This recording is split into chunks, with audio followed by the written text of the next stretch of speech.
The Russian invasion of Ukraine began in 2022 not by chance, but by a strategic timing.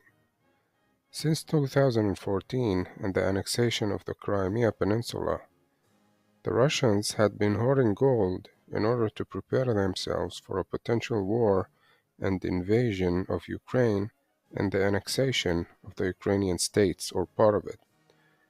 The reason for this is that gold is the financial backbone of any country.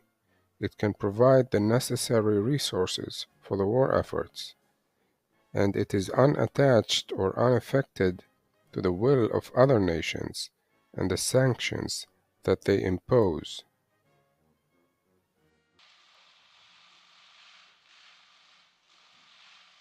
Try and make up your mind, huh?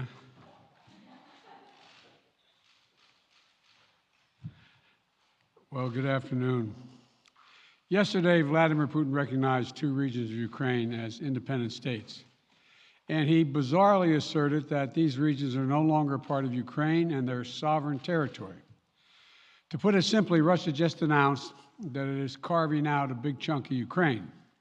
Last night, Putin authorized Russian forces to deploy into these regions. Today, he asserted that these regions are actually extend deeper than the two areas he recognized, claiming large areas currently under the jurisdiction of the Ukrainian government. He's setting up a rationale to take more territory by force, in my view. And if we listened to his speech last night, and many of you did, I know, he's setting up a rationale to go much further.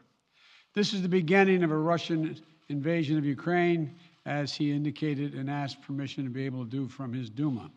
So let's begin to, I'm going to begin to impose sanctions in response far beyond the steps we and our allies and partners implemented in 2014.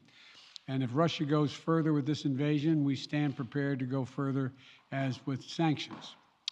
Who in the Lord's name does Putin think gives him the right to declare new so-called countries on territory that belong to his neighbors?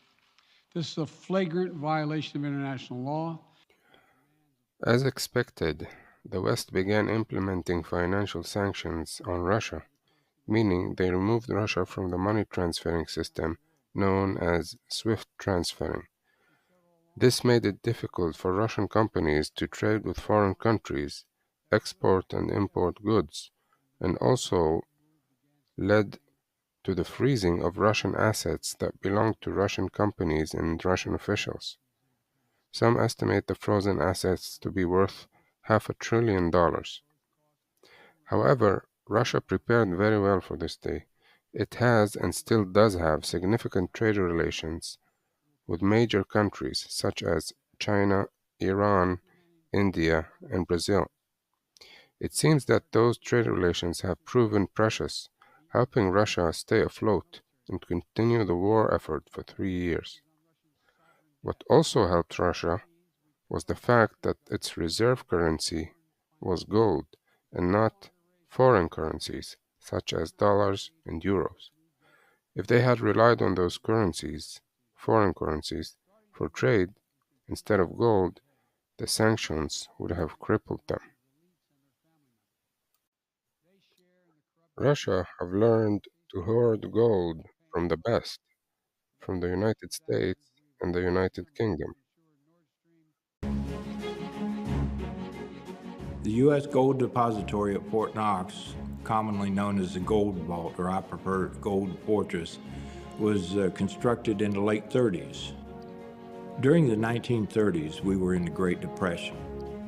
President Roosevelt decided the only way to bring the economy out of its situation was for the government to control the money, the manufacturing of the money. In 1933, President Roosevelt signed the Gold Act, which basically made it illegal for people to own gold. People turned in their gold coins and things of that sort, and the government melted them down into gold bars weighing approximately 27.5 pounds. Until we reached what is without doubt the thickest steel door I have ever seen.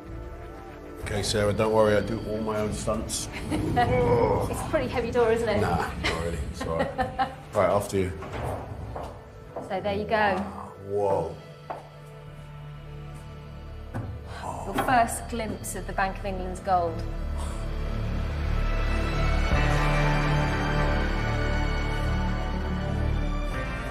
That is a lot of gold. This is really unreal.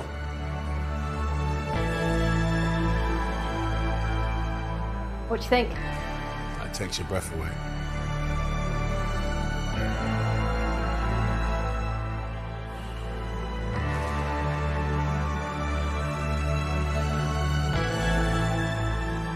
This is like Raiders of the Lost Ark.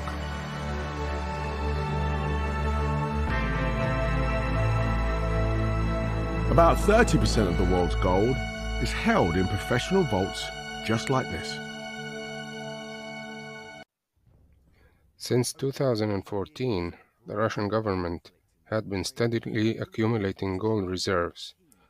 This strategic financial decision gave them the confidence to invade large parts of Ukraine, annex them, and sustain a prolonged war for over 3 years.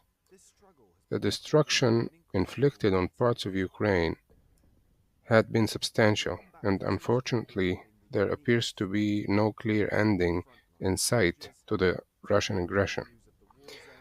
Had Russia not built up its gold reserves, the invasion might have been delayed, possibly until they were confident enough that their economy could withstand the pressure inflicted from the West. Gold has been historically served as a reserve currency for both nations and empires. It has consistently played a crucial role in maintaining financial stability and has been a cornerstone in the economic infrastructure of countries and empires throughout history.